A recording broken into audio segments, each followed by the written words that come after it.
All right, let's slow down for a second because I know what you've been reading. You've been reading the headlines and the strikes, the counter strikes, the body counts, the drone footage.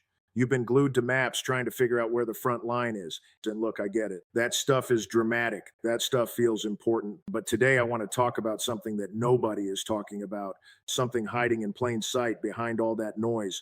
Because while everyone is watching the battlefield, something historic is quietly happening off of it. And by the time most people notice it, it will already be done. Here's the thesis: Donald Trump launched a war to kneecap China. And the result, with the actual measurable structural result, is that China is emerging from this conflict as the most respected, most sought after, most strategically powerful it has ever been in the modern era. Trump wanted to make America great again. He is instead running the greatest accidental campaign for Chinese global leadership in history. That is what we're unpacking today. Not the bombs, the geometry beneath the bombs. Let's start with something most Western commentators don't fully understand: China's deepest strategic fear. For the last 2 decades, Chinese military planners have been haunted by what they call the Malacca dilemma. Here's the problem: about 80% of everything China burns, its oil, its energy lifeline, travels by sea through one bottleneck: the Strait of Malacca, that narrow channel squeezed between Malaysia and Indonesia. And who sits astride that channel? The United States Navy. American bases ring it: Singapore, Japan, South Korea, Guam. It's essentially a choke point the US could slam shut almost overnight if it decided China needed to be brought to its knees. No oil through Malacca means Chinese factories going dark, Chinese cities going cold, the entire Chinese economic engine sputtering to a stop. This has kept Chinese strategists up at night for 20 years. Now ask yourself, what happened the moment this war began? Iran locked down the Strait of Hormuz. 20% of global oil flows through that passage. And here's the thing: Iran didn't close it for everyone. Chinese tankers sail through unimpeded. Iranian commanders are making deliberate, strategic choices about who gets through and who doesn't, and China gets through. Why? Because China never abandoned Iran during the sanctions years. When Washington was choking Tehran economically, Beijing kept buying Iranian oil. Quietly, consistently, year after year, China was Iran's economic lifeline, and Iran remembers. So, what does this mean in practice? It means China is right now building an entirely new energy corridor that bypasses the Strait of Malacca entirely. It means China's greatest strategic vulnerability of the last 2 decades is being quietly resolved, not by Chinese military action, not by Chinese diplomacy, but by American aggression. The United States is gifting China its solution, accidentally, completely unaware. That is not a small thing. That is a gift with generational consequences. Let me give you the structural picture here because this matters. The global order we live in rests on a simple foundation: American credibility. The whole architecture, the dollar system, the petrodollar, the UN, the WTO, Wall Street, the network of alliances, all of it depends on everyone believing that America is in charge, America's rules stick, and America's power is beyond question. What happens when that belief cracks? Think about what the world has watched over the last several weeks: a $13 billion aircraft carrier retreating from drone swarms, an F-35, the most expensive fighter jet ever manufactured, shot out of the sky, an American president announcing a ceasefire that the other side flatly denied ever happened. 48-hour ultimatums becoming 5-day ultimatums, becoming 10-day extensions. A Secretary of Defense who told the press that negotiations happened through bombing. A commander in chief posting foreign policy on social media at 3 a.m. with no coherent strategy visible to anyone. The world is watching, and the world is updating its priors. When the global superpower looks like this, improvising, contradicting itself, unable to land a decisive blow against a country with a fraction of its military budget, the question every other government starts asking is there an alternative? Is there someone else we can organize around? Right now, the world is looking at China. Here's where it gets genuinely fascinating. Let me bring Pakistan into the picture, because Pakistan's role in this crisis is one of the most underreported geopolitical stories of the decade. Who brokered the ceasefire? Not Washington, not Brussels, not the United Nations. Pakistan, a country that most Western analysts had written off, dealing with its own debt crisis, its own political chaos, its own border instabilities, walked into the middle of the most dangerous confrontation since the Cold War and got America and Iran talking. How? Why Pakistan and not France? Why Pakistan and not Germany? The answer is game theory. Pakistan occupies a position that almost no other country on earth occupies. It has genuine, earned credibility with both sides simultaneously. It holds a mutual defense framework with Saudi Arabia, one of America's closest regional partners. And it shares nearly 1,000 kilometers of border with Iran. Pakistan cannot afford for Iran to be its enemy. If Iran implodes into chaos, that chaos bleeds directly into Pakistan's Balochistan region, which is already a pressure point. So Islamabad has maintained real relationships with Tehran while remaining an American partner. Think of a referee in a street fight. A referee who is visibly the friend of one fighter will be ignored by the other. The referee has to be someone both fighters genuinely trust. Pakistan was that referee. Iran didn't shut the door on Pakistan because Pakistan never joined the war against it.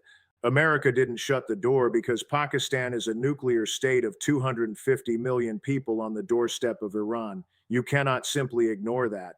And Pakistan did more than carry envelopes. It shaped the proposals, it decided the framing and the timing. It formally offered to host negotiations on March 23rd. It transmitted the American 15-point framework to Tehran through Islamabad. It coordinated with Beijing on the 5-point peace initiative. It worked Turkey, Egypt, and Saudi Arabia simultaneously. Now, here's the historical echo that gives me chills. Henry Kissinger needs to secretly travel to China, the most consequential diplomatic mission of the Cold War, the reopening of the door between Washington and Beijing after 22 years of total estrangement. How does he get there? He flies out of Islamabad. Pakistan's president, Yahya Khan, arranges the entire operation. Without Pakistan, there is no Nixon going to China. Without that moment, the rest of the Cold War, and arguably the entire modern world order, looks different. Now it's 2026. And Pakistan is doing it again. Different players, same architecture. Then it was America and China who couldn't talk. Now it's America and Iran. Pakistan is the bridge. Pakistan has what you might call a structural instinct for this role, sitting between giants, being useful to everyone, belonging fully to none. But why is Pakistan doing this? Is this altruism? Absolutely not. And that's precisely why it works. Pakistan has 5 million workers in Gulf states. Those workers send money home, remittances that are one of the most vital arteries of the Pakistani economy. If the Gulf destabilizes, those workers lose their jobs. Pakistan loses billions of dollars in foreign currency. That's an economic catastrophe. Pakistan also runs almost entirely on imported oil. If the Strait of Hormuz stays closed, energy prices in Pakistan spike to levels that shut down industry and put ordinary families in genuine hardship. And if Iran fractures into chaos, Pakistan's western border becomes a humanitarian and security emergency. Three separate, powerful, self-interested reasons to end this war fast. Every party at the table, America, Iran, China, Saudi Arabia, knows that Pakistan is here for Pakistan. That means no one can dismiss Pakistan as a puppet. That means Pakistan's word carries weight. Honesty is the only currency a mediator has, and Pakistan is honest because it can't afford to be otherwise.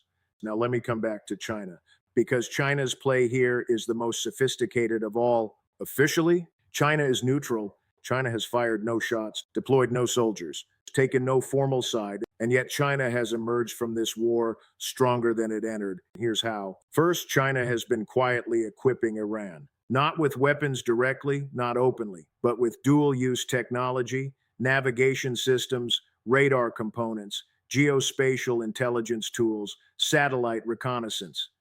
Chinese firms with military connections have been supplying the technical infrastructure that makes Iranian drones and missiles more precise. China benefits from every week Iran stays in the fight, and America bleeds further without bearing any of the political cost of being seen as a combatant. That's not neutral, that's masterfully deniable support. Second, China has been vacuum sealing its relationship with Iran economically, buying oil, lots of it, at discounted wartime prices. Iran needs cash, China needs energy. The transaction is clean, bilateral, and deepens ties that will outlast this conflict by decades. Every barrel China buys is a brick in an economic relationship that will be very hard to dismantle. But the third move is the one that changes history. China stepped into the global leadership vacuum that America created. While Washington was posting ultimatums on social media, China's foreign minister made 26 phone calls. 26 calls to foreign ministers across the region and beyond: Russia, Saudi Arabia, Germany, Iran, Bahrain, Turkey, Egypt, the African Union, the European Union. China sent special envoys. China coordinated with Pakistan on the 5 point peace framework. China built a coalition around a clear, principled message: stop the fighting, open the strait, protect civilians, let multilateral institutions play a role. And the world responded. Saudi Arabia backed the proposal, Egypt backed it, Turkey backed it, the African Union backed it, Iran came to the table. And while Trump will never say this publicly, the evidence strongly suggests China's quiet leverage with Tehran was instrumental in producing the 2 week ceasefire. Sit with that for a moment. China, not a single soldier deployed, not a single weapon system used against an enemy, positioned itself as the country that helped end the most dangerous conflict of 2026, while America was cast as the country that ignited it. That is a geopolitical reversal of historic proportions. Let me put this in historical context because this pattern is older than any of us. 415 BCE.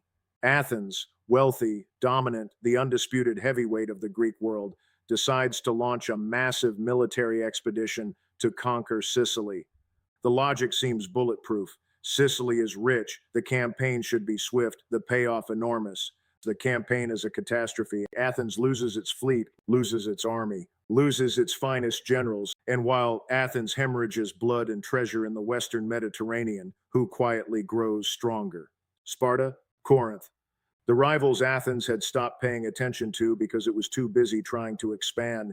This is what historians call imperial overreach, the tendency of great powers, precisely because of their confidence, their sense of invulnerability, to take on fights that drain them, expose them, and create space for rivals to rise. America is Athens right now, confident, powerful, certain that overwhelming force resolves any problem. And while America burns interceptor missiles it cannot quickly replace, absorbs the political cost of a war that has no clear endgame, and watches its global credibility erode in real time, China is doing what Sparta did: watching, building, accumulating the relationships, the infrastructure, and the reputation of the next era. That infrastructure has a name: the Belt and Road Initiative. China is building a network of roads, railways, ports, and pipelines connecting Asia, Africa, Europe, and the Middle East. At the center of that network sits Iran. Running through it is the China Pakistan Economic Corridor, a direct land route from Chinese manufacturing centers to the Arabian seaport of Gwadar in Pakistan. From Gwadar, Chinese goods reach the entire Middle East, Africa, and Europe without passing through a single waterway the U.S. Navy controls. This war is pouring jet fuel on that project because every government watching what America is doing to Iran is asking themselves a version of the same question: do I really want my security, my trade routes, my economic future to depend on a power that starts wars without a plan and cannot finish them? The answer for more and more capitals is no, and China is right there with an alternative. Now, I want to address the obvious counterargument because some of you are thinking China has its own problems: economic headwinds, the Taiwan question, internal tensions. Isn't this overstated? Fair. But here's the thing: power is always relative. It's not about your absolute strength, and it's about your strength compared to your rivals at this particular moment. And at this moment, America's credibility has taken structural damage.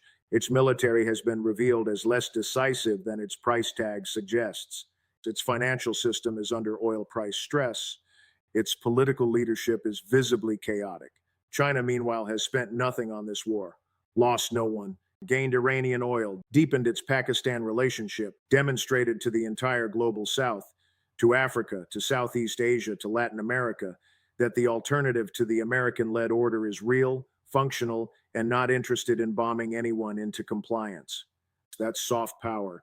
And in the modern era, soft power is how durable influence is actually built, not by forced projection, but by being the kind of actor others want to align with, by being perceived as reasonable, as stable, as on the right side of history. Right now, China has all three of those perceptions working in its favor, and America has none. Let me bring this home. What we're watching is one of those rare inflection points, and maybe once every half century, when the architecture of global power genuinely shifts. When one order's exhaustion creates the opening for another to emerge. The last time this happened was 1945. Britain was broken, militarily spent, financially ruined, its empire unraveling. America didn't defeat Britain. It simply stepped into the roles Britain could no longer fill: financial anchor, security guarantor, vision setter for a new global order. We are watching something structurally similar unfold in real time. America isn't going to vanish overnight. Empires don't collapse overnight. But America's capacity to lead, to be trusted, to be the stabilizing adult in global crises is being systematically degraded with every day this war continues. And China is building the scaffolding of what comes next, picking up the phone, making the calls, coordinating the proposals, respecting, at least rhetorically, the sovereignty of other nations, even when it disagrees with their choices. Pakistan proved the model works. A country with one foot in the Chinese orbit, one foot in the American alliance system, and deep roots in the Muslim world used all of those relationships to accomplish what no Western power could: bring two enemies to a table and create conditions for a pause. That happened because China gave it weight, quietly used its Iranian leverage. Let Pakistan take the credit while Beijing consolidated the strategic gains. Trump set out to demonstrate American dominance. He wanted a show of force that would remind the world who runs the planet. Instead, every week this war continues, America looks less decisive and more dangerous. And China looks more capable and more like the kind of power a multipolar world might actually want to organize around. Trump wanted to make America great again. He is making China great instead, and he has no idea. Now, as always, don't take my word for it. Question the framework. Look at the evidence. Use your own judgment. That's the whole point of thinking structurally about history, not to hand you conclusions, but to give you tools to find your own. The pattern is there. Whether it continues the way I've described is something only time will reveal, but history rhymes. And right now it's rhyming very loudly.